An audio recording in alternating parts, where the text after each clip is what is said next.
I speak for the trees. Navi's turn to pick. Welcome to Game 2 of the first set of matches in TI3's main event. It's Navi versus Orange. Orange is just taking Game 1. I've been looking forward to this matchup for quite a while, so I'm pretty excited about it, period. But Orange were looking really good in Game 1 with some creative lanes. Mostly sending Tidehunter mid versus Dragon Knight. 10 seconds remaining. I guess I shouldn't say that's too creative in that you can send a lot of things versus a Dragon Knight and they will compete, because Dragon Knight, unless he gets assistance from some sort of ganking hero, an Enchantress, a Chen, Nyx Assassin, it's hard for him to secure kills on his own. So it's not a shocker there that Tidehunter would be able to compete in that lane, but sending Tidehunter mid I think is a really smart idea, especially for what Orange was trying to do, which was group up early on and prevent Navi from finding any pickoffs and remove all of their map control, which Ravage, wherever Tidehunter is, if Ravage is off cooldown, that's a giant AoE that the enemy team cannot step into. And KYXY, his Ravages, he saved them directly for Havost all day, every day. It was a good time for him. For KYXY, that is. It was a bad time for Havost. Late BKBs on Navi made things even more troublesome. They just went for this really greedy lineup, and Orange responded by pushing hard and camping up on their side of the map, taking 2 Roches on top of that. Orange looks really good here in Game 1, but Navi are still the favorites nonetheless. Navi has a history of giving up a lot of Game 1s in these best of 3s. I believe versus in TI2 versus every Chinese team they faced, they would give up game 1 and then they come back and win 2-0. It's just how Navi goes, but it tells you it's important that Navi doesn't drop to the lower bracket, because best of 1s can be pretty risky. Orange's turn to ban. Getting into the draft for Game 2 here, Navi wisely ban out the Visage. I think Visage is turning into a must ban in the first round and definitely the second round.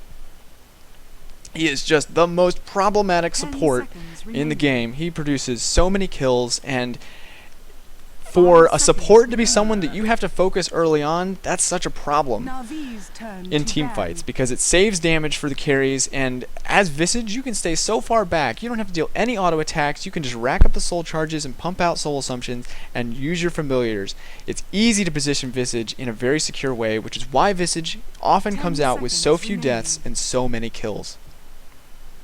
So good ban out from Navi. Orange goes to the same set of first bans they did in Game 1, which I think are both necessary. You cannot give Navi the Wisp, and Funix Darkseer is really works well for Navi, so I think those are both wise bans from Orange, especially because of how much aggression that Orange likes to put out in the early game. Orange will start out their picks with a Nature's Prophet as well as a Razor. Ohio did a fantastic job on Nature's Prophet in the first game.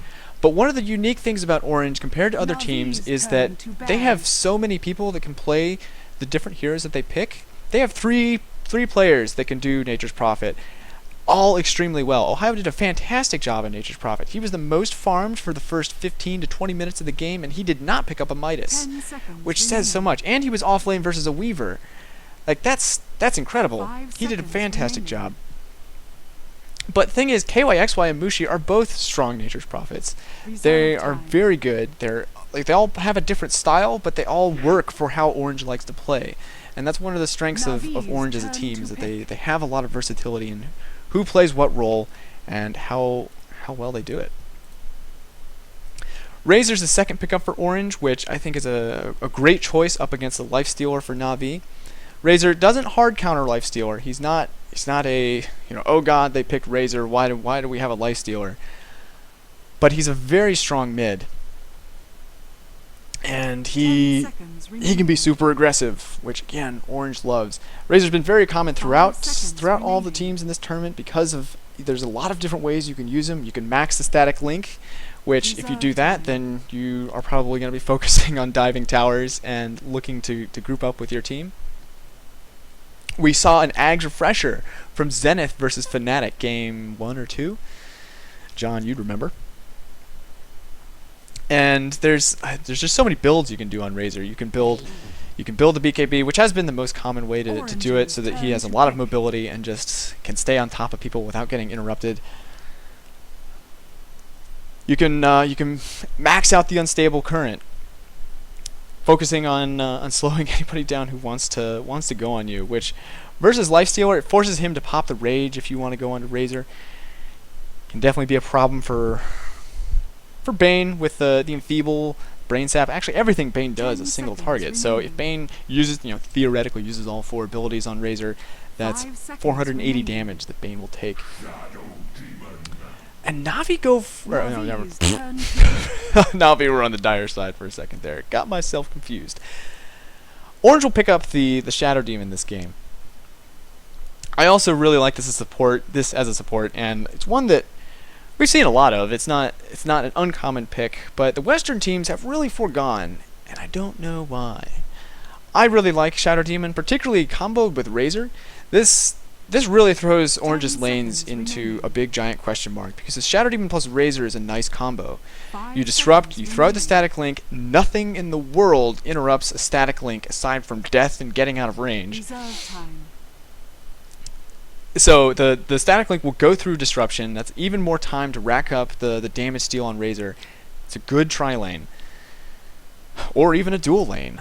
There's a lot of ways for Orange to run it. They've done the dual lanes before. So I'm very curious to see where they'll send this Shadow Demon. And I also think Shadow Demon versus Bane. Bane, in some respects, is a little bit like Batrider. If you disrupt the Bane, you stop the Fiend's Grip. If you disrupt the Fiend's Grip target, you stop the Fiend's Grip. It's either way, it works out pretty nicely. And Shadow Demon is one of the supports, not the same reason as Visage, but the kind of support that you do have to focus early on if he still has that Disruption and Purge available. And keeping track of those can be pretty difficult. Disruption, particularly at max rank, does not have a very long cooldown, and Purge is only 60 seconds. Reserve time. For that cooldown, I believe. 50 seconds, damn it, off by 10. Navi's turn to ban.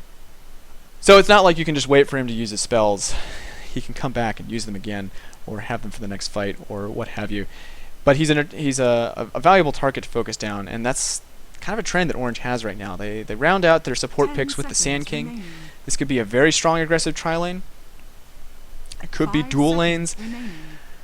Whatever Orange wants to do, I think they can make it work. The Disruption is also a nice combo with the Sand King, because particularly at early levels, Sand King, the Burrow Strike is very low range, and he has to get in position, and Disruption is perfect for that. So, nice team fight from Orange right now. Could work out pretty nicely because they've got 2 solid stuns and pretty fair amount of damage, both AoE and single target. As for Navi, they do get the Chen, and Puppy's Chen is pretty glorious. You really, it's always a huge X factor for Navi, and can do some heavy lifting if Navi gets the early aggression that they want, and this is what they want. They'll also get the Bane and the Bounty Hunter, so they've got some nice team fight disable, which particularly versus a Razor, I think the Nightmare can be really strong, because rather than if Razor steals a whole ton of damage and he's got a lot of HP left, fighting him can be pretty hard. But if you do Nightmare him up, you can just postpone the problem for 4 seconds and say, this is 4 seconds where we're not dealing with Razor's absurd auto attack damage. I say 4 seconds because it's unlikely that Bane will get multiple levels of Nightmare early on. But it does get to be a lot more as the game goes forward, and it forces Orange to start swapping the Nightmare. And I like the Pudge ban from Orange at the end there. Pudge would fit into Navi's lineup pretty nicely, and that's one of the strengths of it's a huge boon for Navi, because teams are so afraid of Dendy's Pudge that they just don't want to risk having that in there, and it would be very strong versus what Orange has right now. But they'll also get the Bounty Hunter. Navi's looking to be... This is a much more Navi lineup. The early aggression is not going to cost them in the late game nearly as much as it did in Game 1. And they have more ability to outplay their opponents in lane. Additionally, if Funnick is able to get his levels on Bounty Hunter, which he always does, I think there was a highlight reel of Funnick versus MUFC where he got something like 13-0. 5 seconds remaining. He knows exactly how far to dive. He's always finding track kills for his team. Reserve He's a really time. good bounty hunter. Definitely a little bit better than Admiral Bulldog in my opinion. Which is funny because Alliance is still 14-0, and even with Admiral Bulldog feeding on bounty hunter, they still win. Funny how that works. Now we will finish it out with the Puck. I think Puck is a good choice versus Razor. No targeted abilities. Should be able to do pretty well mid because it's not reliant on that auto attack damage and can phase shift things like the plasma field, and has good mobility to get away from the static link and the Eye of the Storm. Orange will round out their lineup with a Beastmaster. And Beastmaster is pretty good versus Bane, long range way to disable the Fiend's Grip, a stun that goes through Lifestealer's Rage, and can also deal some nice AoE damage depending on how much farm he gets. And the way Orange tends to run their lineup tends to be a lot of farm equally distributed, which I always like to see more farmed Beastmasters. I think you can have a much higher impact if you get things like an early Ag Scepter, Blink Dagger, items such as this that will really increase Beastmaster's impact and make him Prepare for battle. more useful to your team. These look like pretty even drafts to me. I don't see any major weaknesses either way. Orange has the ability to punish dives from Navi, but Navi, they have a great diving lineup. They've got the Bounty Hunter, they've got Puck, and they're gonna have Chen soaking up those tower shots with the creeps. And look at this interesting ward here immediately by Ohio. He's teleported into the jungle and he's just immediately plopped this down because they don't want to invest their whole team into getting into the jungle here.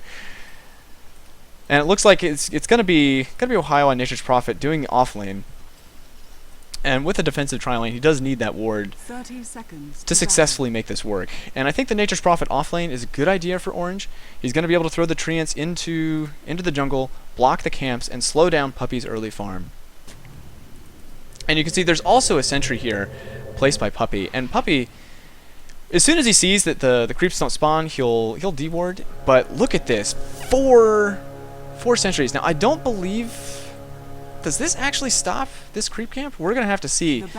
If it does, then that's 4 camps that Puppy will not have early game. And this is a difficult one to deward. He can't deward all of these. And I think this one, maybe? I think it's pretty close to the spawn box.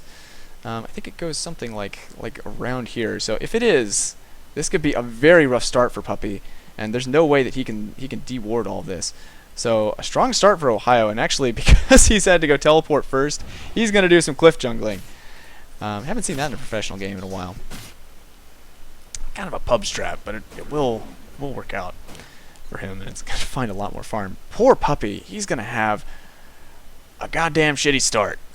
So really nice play there from Orange. Like this is a way to shut down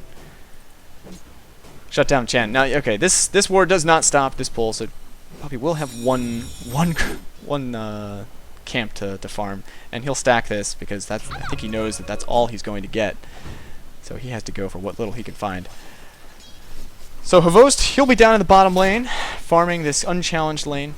Ohio, since he's got teleport early on, he'll be able to show up whenever the creep camp comes, or the creep wave comes near the tower, and so Ohio should have a pretty good time. He won't stop any of Ohio's farm, but he should have a decent time of it. Groki does manage to deward this ward from Ohio, so that's another camp coming up for Navi. Groki's on Bane this time, by the way. Over mid, we've got Dendi on his Puck versus KYXY's Beastmaster. Should favor Puck somewhat, but with the bottle crowing from KYXY, he'll be able to compete in the lane. It's always a possibility for solo kills from Dendi. He finds a lot of solo kills on Puck, it seems. And certainly possible versus Beastmaster, since Puck's damage is mostly magical. It goes through that high natural armor that Beastmaster has that makes him such a good mid. Funnick is going to be on Bounty Hunter. He's already found his level 2, which is pretty fortunate for him, by pulling that creep wave, which he started on early. Dire's middle tower is he will have a little bit of trouble up against this tri-lane from Orange, So we're going to have Net on Shadow Demon, Extinct on Sand King, and Mushi on the Razor. A lot of damage, very dangerous lane for a Bounty Hunter. Lots of magical damage, and if he eats the disruption, that's it for him. No chance after that, so very dangerous lane for him.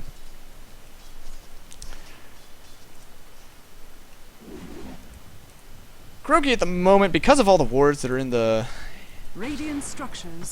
jungle, he's not able to find as much farm as he would like. He takes a haste rune from bottom and joins Funnick up at top because they'd like to stop this. But there's the disruption onto Funnick. The Burrow Strike from Extinct. The static link starts from Mushi. Do they have any sentries to take him down? The plasma field, it's so close. If they get any more detection, oh, it's so close. He's just able to get away. Just barely. Wow, that was a close call for Funnick. And Kuroki actually not able to provide any assistance in this lane. Early pushing starting from Orange. Ohio teleports up to the top lane. He's got level 3 now, so 3 Treants available. And they'll start to work on this top tier 1, which I don't think that Navi's going to be able to do anything about.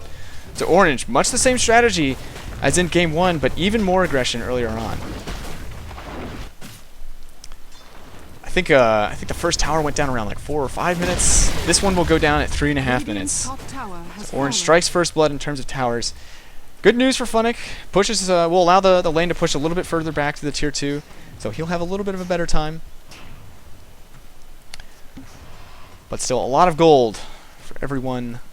Everyone on Orange is going to make all of these lanes go a little bit easier. In terms of last hits, Mushi's actually pretty far ahead of Havost right now. 19 and 5 on him versus 33 and 9 on Havost. Now, I'm not sure where Mushi's losing out on these last hits. Could be just a result of the time spent grouped up pushing. And actually, there's a little bit of grouping up here from Navi. Kuroki is just about,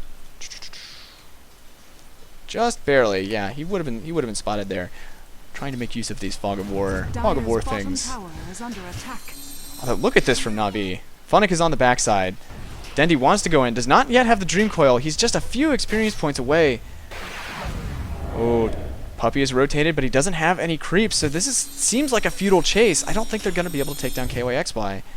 Perhaps wanting to force some teleports from the supports on Orange, but KYXY can just run away. He's okay. Now, because... well, Havost goes... thinking about diving it, pops the open wounds. But because Dendi wasn't actually level 6, the timing on that dive was just not quite right. If he'd had the Dream Coil there, that probably would have been a kill. But they jumped the gun a little bit, and they wasted a lot of their time. Funnick, he's falling behind. Ooh, he'll find Net. Can they dive this? There's the Dream Coil onto Net. Nice defensive disruption. Will delay this a little bit, but Dendi will finish him off and pick up the first blood. Jaunts into the Roche pit and nearly goes down. Ohio, he's teleported middle, as has Mushi. Fails to get the long duration static link. And Dendi ends up sacrificing himself to Roche, but so he doesn't feed himself. Mushi does pick up the kill onto Funnick with the plasma field. And Kuroki, he's got to be careful. Can he get away? Nice blocking here from Ohio. But not quite. Oh, if there had been a little bit faster on the reaction time here. Oh, almost. Yes, Mushi does pick up a double kill here. Wow, those blocks from Ohio blocking Kuroki from getting away with the Treants. The plays, I mean, that's a huge play, really. And Dendi, he probably wasn't able to see if he bought all of his items before he went down to Roche. He does deny himself there, but that's still a number of kills going the way of Orange and really slowing down the aggression that Navi wants to put out. Now Puppy, as a result of the massive warding of his jungle, he's just hit level 3 at 6 minutes in. He's not had a good start, which just means he's just not providing much for his team. He can't help stop these pushes.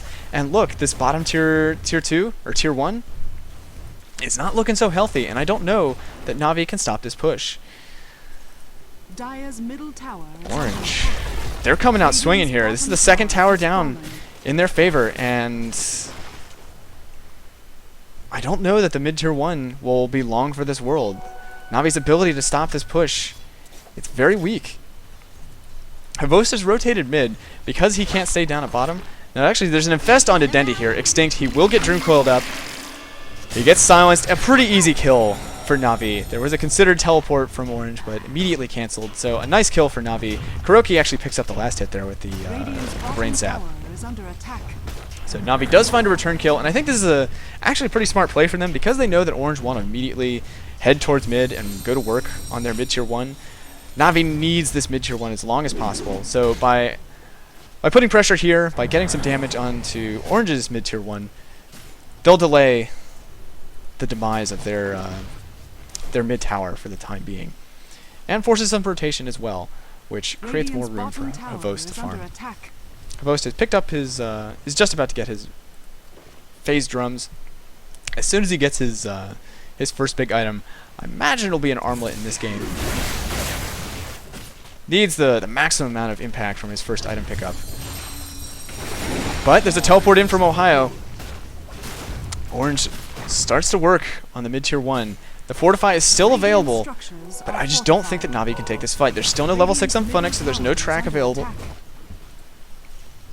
Havost will rotate mid and see what he can do. There's a this is probably the perfect creep for slowing down a push. The Wild Ring Ripper Tornado is really good, especially at early levels. Lots of AoE damage. And the move speed slow. That's a 15% move and attack speed slow, which when you've got a big grouping up like that, really helps slow down aggression. Now there's a smoke onto 3 here from Orange. They're going to look to wrap around. There's no sentries available, and they've got a nice aggressive ward spotting out the location of Navi right now. If they wrap around, they can make this work out quite nicely. Kuroki, he's got this invis rune, very lucky for him. They're going to try and go on to Dendi, but the Burrow Strike will mean that he cannot jaunt to his orb, but actually just barely at the end makes it out. Or no, he does go down. He immediately buys back. Wow, that was close. They're going to track up on net. Can Havost pick up this kill? Ooh, the Test of Faith. That looked like a max damage proc from that one, combined with the track means that's a 4-hero track kill. Trading like that is pretty dangerous for Orange. They do remove a lot of gold off of Dendi. He goes down and buys back immediately. They really want to keep this mid tier 1 up, which is definitely the right game plan for Navi, but that's going to delay the Blink Dagger on Dendi by quite a bit. Now, I mean, the buyback is only like 350 gold, 300 or so for Dendi at this point, so it's not too costly, but that's at least, that's almost like 10 last hits, maybe 8 to this point in the game. It's not insignificant.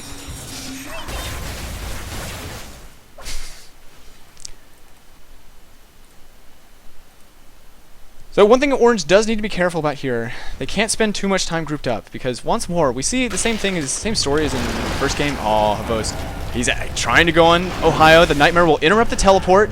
Havost, a couple more right clicks. He throws out the Wrath of Nature just before he goes down. This could be a trade here. Kuroki unlikely to make it out, so he will go down. It's a trade. 1 kill onto Havost versus 1 kill going towards Extinct. A support for the offlane Nature's Prophet favors Navi a little bit. Would have been a little bit better if they had Funnick there. But still, getting a kill onto Havost is good news for Navi.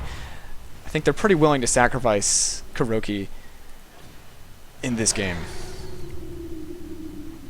But yeah, Orange does need to be careful about spending too much time grouped up. Havost has spent a lot of time on his own farming, which is why he's topping out the net worth right now, despite having a two tower disadvantage below Mushi, who is the top farmer right now for Orange. One thing I would like to see Mushi do is max out the Unstable Current. It really punishes Bounty Hunter quite a lot. Every time you throw out a track, that can be 90 to 100 damage you're putting out onto Bounty Hunter, as well as the slow. Not to mention Shuriken. Bounty Hunter early on, his biggest weakness is just that he has no HP, and that small amount of damage from Unstable Current can really rack up, as well as punishing most of the rest of Navi. Test of Faith and Penitence, both targeted abilities.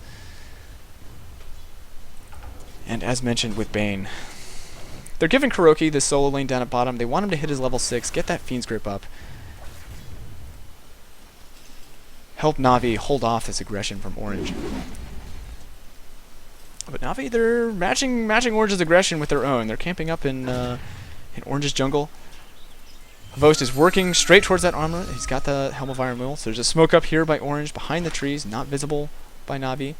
But one thing I will note is that Navi does have sentries as well as a ward in mid, trying to detect this. Oh, but Puppey, he's just hit his level 7, and it looks like he's going to go down no problem. He pops the Hand of God. I think that was maybe a questionable decision there, trying to delay as long as possible. But Funnick shows up from the side. There's an Infest from Havost. Dream Coil onto 2. Nice orb from Dendi, hits both, and they will pick up a double kill for this. So great trade for Navi. Puppey goes down. Blows the Hand of God a little unnecessarily, but more kills for Havost, and good turnaround from Navi. I think there really should have been more support from Orange. With Shattered Even and Razor there, I think that could have been a big turnaround. That said, during all this, Ohio's up at top, going to work on the top tier 2. Orange want to keep this tower up as long as possible. You can see how much these teams both value their mid towers, because they know whichever one goes down, it's going to make it a lot harder to challenge Roche. And I think Roche in this game, particularly for Orange, they've got a really good Roche lineup with the Treants, the tank. I imagine they'll have a medallion either on Beastmaster or perhaps Shadow Demon. Whoever gets the medallion will make it go a lot faster. So I think that's something that's on Orange's radar. Could look to do in the next few minutes. Ohio, no Midas on him this game yet, at least no signs of it. Be curious to see what he picks up. Now there's Blink Dagger from Dendi. Picks it up a pretty good time, 13 minutes, despite that death and buyback. Gets it in inappropriate amount of time. Oh, I always like pointing this out when Navi does this. They always have cheeky plays with the Test of Faith. But putting it on to Dendi, he throws the orb just before he gets returned. Gets sent back to the well, refills his bottle instantly, and he gets to return to the lane with the well regen, the bottle regen, and filled bottle. It's really efficient, and the cooldown on Test of Faith is pretty low. Not to mention the cost of the cost of doing this is like basically 0. So being able to do that, it's very efficient, and I don't see any other team doing things like this. Navi's also the only team that will do the fountain hooks with Chen and Pudge. There's an Infest onto Dendi right now. They've got the Blink Dagger now, so there's a good potential for initiation from Navi. And they've got level 7 on Funnick now, so he's got his Fiend's Grip. Navi are looking to fight, and there's also level 7 on Puppey, so he's got his max rank Holy Persuasion. All the creeps he could possibly want, but there is a plenty amount of AoE from Orange to take those creeps down. Now there's a blink in, the Infest popped by Havost, going straight onto KYXY, and he will go down immediately. So there's no chance for a Primal Roar in this fight. That's a 3 for none in favor of Navi. Great dive, and they're trying to take down Net here. At least 2 of those were track kills, by the way. It's a lot of gold. Look at this dive. Wow, the aggression, and the Shuriken will finish him off. Dendi pays for it with his life, and now. And Funnick will have to teleport out. It's a dubious dive there. It is a track kill, so maybe worth it, but I don't know. There was no experience or gold going the way of Orange for that, except for getting split among assists, but that's not such a big deal. Perhaps a little overly aggressive, but in general, when you've got track, it's worth it to do that, especially if you can get quick levels. If you can get to level 11 as fast as possible on Bounty Hunter, then that's all you really need to make every trade worth it. Great fight for Navi. I mean, they executed that perfectly. There was a full duration Fiend's Grip onto Mushi in that fight. He got nothing done. No static link damage. He had a good time. So Navi off to a really good start. 10-7 at 16 minutes in this game. They're almost 4,000 gold up. Nearly 7,500 experience. Oh, Kuroki, he's going to get sprouted up. There's the Burrow Strike from Extinct, and he will pop. Mushi picks up the last hit there. And with that, the mid-tier 1, Mushi also picks up the tower kill. Very nice for Orange. Finding some return kills.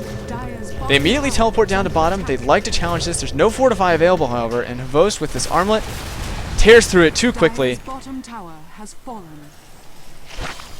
Navi have just about evened up the towers in this game. Now there's an infest inside to Dendi once more. They want to make this happen. They've got the Dream Coil available, and if they go straight onto net, there's a max level Waning Rift. Oh, net. Or Extinct, sorry. He just gets popped.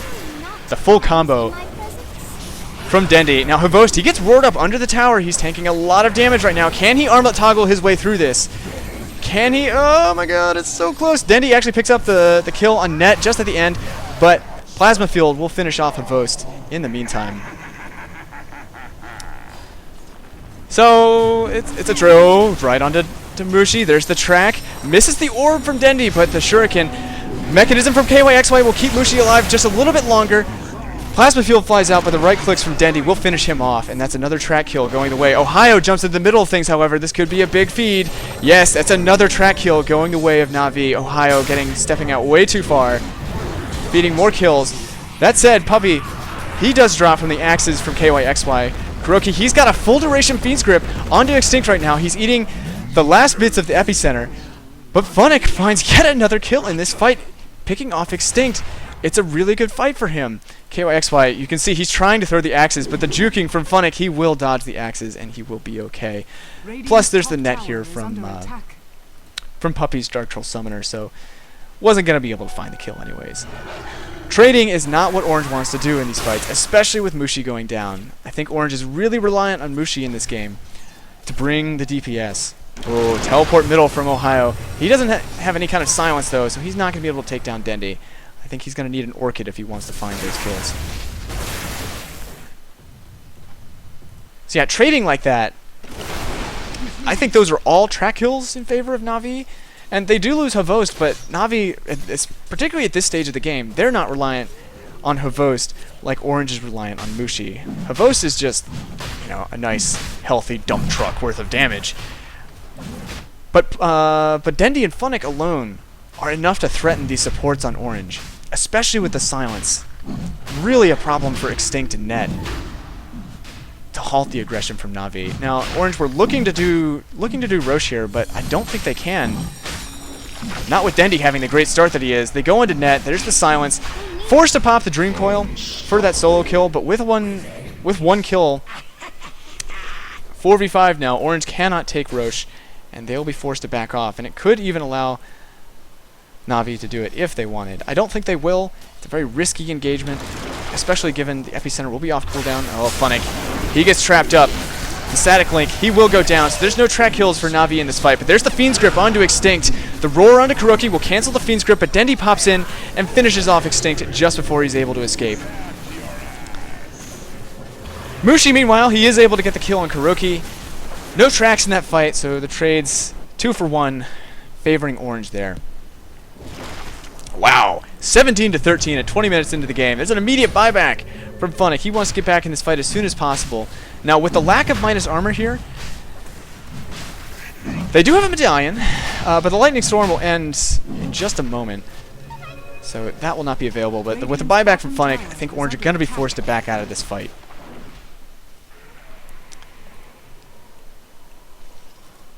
Tense positioning here from both teams.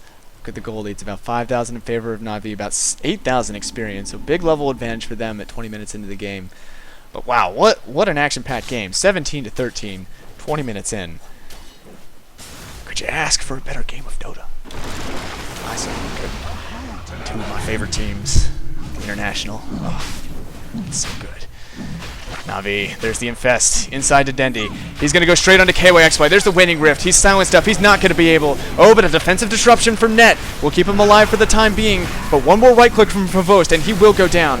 Mushi, he's in the center of things. He's got a nice long duration static link, but he cannot stay alive long enough to make this work. Havost, he's now on top of Net. No disruption for 7 seconds, so Havost should be able to finish him off. And he picked up a Basher at this point. He's got the RNGG on his side. He's going to take him down, and just before the end, Funnick picks up the track. Oh no, that was a buyback into a death from Mushi. 2 deaths in this fight. Tons of track kills for Navi. Funnick is under just in attack. the nick of time finding these tracks, and I can expect to see, look at the gold. It's going to be going up above 10,000, especially with this Roche going down. Orange getting really greedy around the Roche pit here. I can understand why they'd want to do it, but it's just not a good idea, especially given these, like, Navi keep playing the same game here. They infest inside Dendi. They go onto one high priority target from Orange. And honestly, because of Orange's lineup, KYXY, totally viable target for them to jump on. Net, totally viable. Extinct, same story. Whoever they jump onto, it's great for Navi because they're removing a disruption or they're removing a roar. And Orange, really, to take these fights, they need everything. There's going to be another jump into on Ohio. A nice defensive disruption from Net will save him from the shuriken damage, and Mushi's got a static link onto a Vost right now. But Ohio, Funnick is looking to finish off this kill, and he will find it. Another track kill going the way of Navi. Now there's an epicenter onto Havost. Extinct is looking to finish this up. He's going to Sandstorm. It will be safe for the time being, but Dendi, he's got a double damage. He's dealing so much right now. Some right clicks onto Mushi. That's another track kill for Navi. Wow. Navi looking amazing in game 2 here. 26-13. They take a 3-0 fight. All of these are track kills. They're diving past the tier 2, and there's nothing that Orange can do about this. Wow. I just can't believe it. Dire's middle tower has fallen. I really like the lineup from Orange. It looked really good, but you can't give up these kills. I mean, even just a handful of unnecessary kills against a team with Bounty Hunter can cost you dearly. And getting so greedy around the Roche pit there, things are just snowballing out of control. Radiant's top tower is under Wow, 14,000 gold in the space. I mean, let's look at this. Goes from a mere 6,000 gold lead at around, oh god, Net, he will go down as well. But look at this. About 20 minutes in, it's about 6,000. 25 minutes in, it's 15,000. That's insane gold advantage. But that's what this track gold will do, not to mention the favorable fights that Navi keeps taking. This could be mid-racks in favor of Navi. They've still got the Aegis on Havost, and I don't think that Orange can find kills here. They're just they don't have the damage anymore. Who can they focus down? There's the Hand of God in the mech from Puppey. There's the mobility from Dendi and Havost. He's got 1,500 HP and an armlet. There's the Dream Coil onto KYXY. Static Link on Havost, but Funnick will finish off Extinct. Another track kill. Yet another track kill. Oh, all the money for Navi. Ohio is able to finish off Kuroki, but it just doesn't mean anything. And Orange calls the GG. 24 minutes in, 30-14. Navi plays it their way, and they play it beastly. Goddamn. Yeah, Navi gets the... This is a classic Navi lineup right here. Havost Lifestealer, Puppey Chen, Dendi on Puck. They got all the aggression they could possibly want. I mean, Puppey and Havost, they love to be aggressive, so it's just such a natural and perfect combination for them to be initiating together. It's perfect for the way they love to play. And Orange, as much as I love their lineup, they gave up too many early kills, some really expensive buybacks. I think, honestly, the skill build for Mushi was pretty questionable, because the static link, as much as damage as he was getting, I think these fights actually could have been going much more in their favor if he had maxed out unstable current. Just for the extra damage and pressure it puts onto everyone from Navi. Funnick alone, all the tracks he's throwing out, really would have helped. I think Orange just getting too greedy for some of the objectives there, sticking around way too long at the Roche pit. It just didn't work out.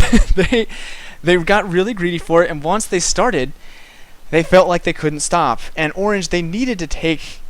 They shouldn't have been the ones being initiated on there. They needed to take Navi when they were out of position. And honestly, even if they had given up the Roche to Navi, I still think they would have been okay. They could have held off if they just weren't giving up kills. Because for Navi, they don't care about objectives. They care about hero kills. They've got the Bounty Hunter. So losing a team fight, trading in any way, not a good idea for Orange. And I think Bounty Hunter versus Orange, the way they like to play, is the perfect hero to have. And Orange, next game, they need to ban it out. Really exciting game, though. 30-14, almost 2 kills per minute. This is good Dota. We'll be back with game 3 pretty soon.